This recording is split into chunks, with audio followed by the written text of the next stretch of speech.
Hey, what's going on YouTube? Adam C here. Thanks for watching. I'll try to keep this sort of short, but it's for a lot of people, it's a really hot button topic. It's the question I get asked more than any other question, and it's the question that when I started keeping African cichlids about 10 years ago, I asked a lot of other more experienced keepers, and you always get a different answer.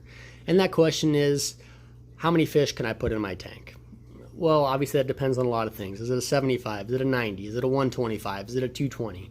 What type of fish are they? Are they Mbuna, Alanakaro? Are they haplochromans? If they are haps, are they placidochromis, which get 5 to 7 inches? Or are they tyrannochromis, which get 12 to 15 inches? Obviously all that plays a part. But when someone asks, what's the right number of fish for my tank? What they're really asking is, what is the maximum number of fish I can cram in this tank? Trust me, I get it. For a fish keeper, there is nothing more exciting than getting new fish, adding fish to your tank, getting your hands on every species of fish that you want. The problem is that there's thousands of species of fish. But I totally get it. I used to add as many as I could get, and it was always a struggle trying to add more and more and more. And what you end up with is a lot of fish, but fish that generally end up struggling. So someone can show you a picture of their tank and say, how many fish can I add in here? Here's how much filtration I have. Here are my water parameters. You can see everything's good. How many can I add in here? And the reason that no one can really tell you the answer to that question is because they're not in front of your tank. And what I mean by that is you can find a lot of tanks on YouTube or Facebook or anywhere that have just a ton of fish in them. Like for 125, they might have 60 to 80 fish in them. You've seen those tanks. And sometimes you'll see in the comments people go after those people saying, why do you have so many fish in there? It's way too many.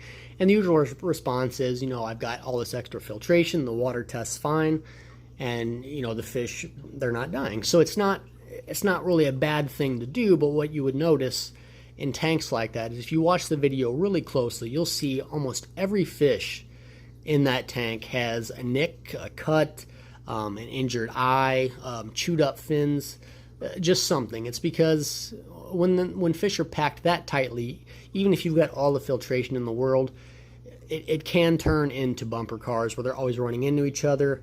Some are chasing each other. They're going to run into decor. They're going to damage their eyes. There's a lot of things that can happen when you tightly pack a tank like that. Like I said, even if you do have the proper water parameters and the filtration and all that kind of stuff. So that's just really something to keep in mind where, quite a few people ask me, and I have no problem discussing it. I enjoy those conversations. How many fish can I add in this 125 or this 90 or whatever? The number one things you need to ask, that I always try to ask, are what type of fish are you looking to get into? What are you looking to do for the tank? Are you looking for an all-male display tank where you just have as many colors as you can get? You don't want to deal with looking at, females that have no color. Or are you trying to breed the fish like I kind of do in this tank?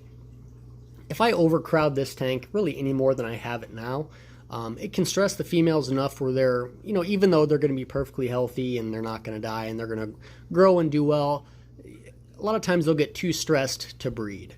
So you really need to think what you're hoping to accomplish with the tank that you have. So I really do encourage a lot of you that do reach out to more experienced keepers and as many people as you can. Absolutely keep asking the question, what do you think? How many can I add in here? But just be prepared when people ask you, what are you hoping to accomplish with the tank? What types of fish do you look to have? What kind of colors? How many numbers are you looking to have? Because it's really all going to depend on what you're willing to put the time in for. Like I said, if you've got, one of those 220-gallon tanks or 300 like this, if you overfilter it, you can add just an absolutely obscene amount of fish in there. And that's not in a bad way. You really can add, 50, 60, 70 fish if you have the filtration for it. And they're not really going to die on you. You have to do more, more water changes and keep an eye on everything. But it's a lot more maintenance and upkeep for stuff like that.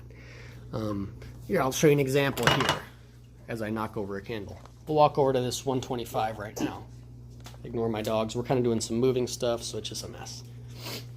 You can see this is a 125, and I have, I think, 23 Tyrannochromis macrostoma and 7 or 8 Lichnochromis acuticeps, and they're all doing perfectly fine in here.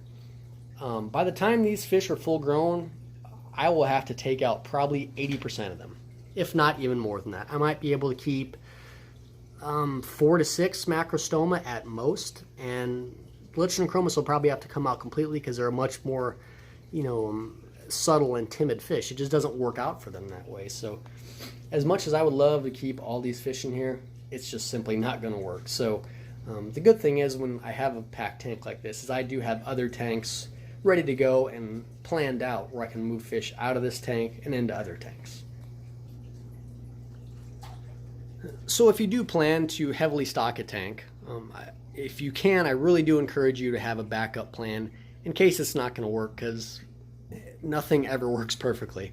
I don't think I've ever added a single fish at all and not had to do some sort of change or accommodation to make it work. So the beauty of it when I have a fish room is that I have a lot of flexibility to move fish here, move fish there as I need to. So if you have options, all the better for you.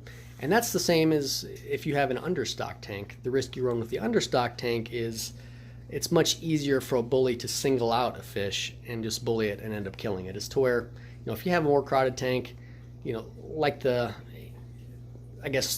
legend says, so to speak, the idea behind that is one fish can't really single out a fish as much. If there's an entire crowd of them, the bullying is spread out among many fish and no one really gets killed. But like I said, it's the same thing if you have too few fish. The bully can really single out a fish and really put a hurt into them. So many things to think about when you're trying to wonder how many fish you can add in a tank.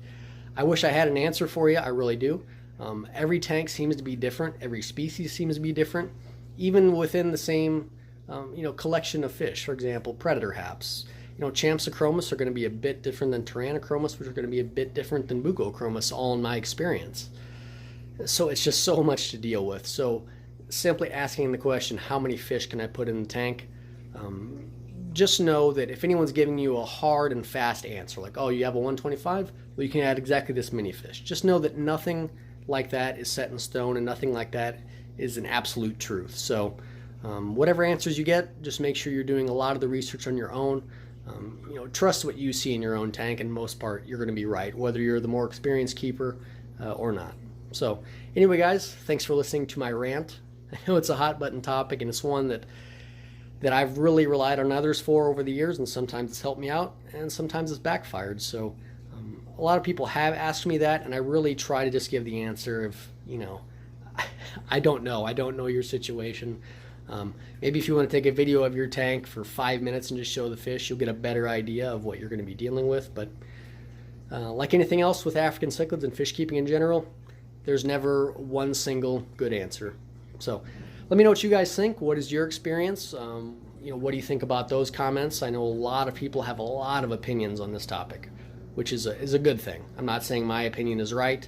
I'm just saying my opinion is what I think is the most responsible answer to give to someone if there's asking a question, which is I really don't know. So see you guys next time, and hope you enjoyed.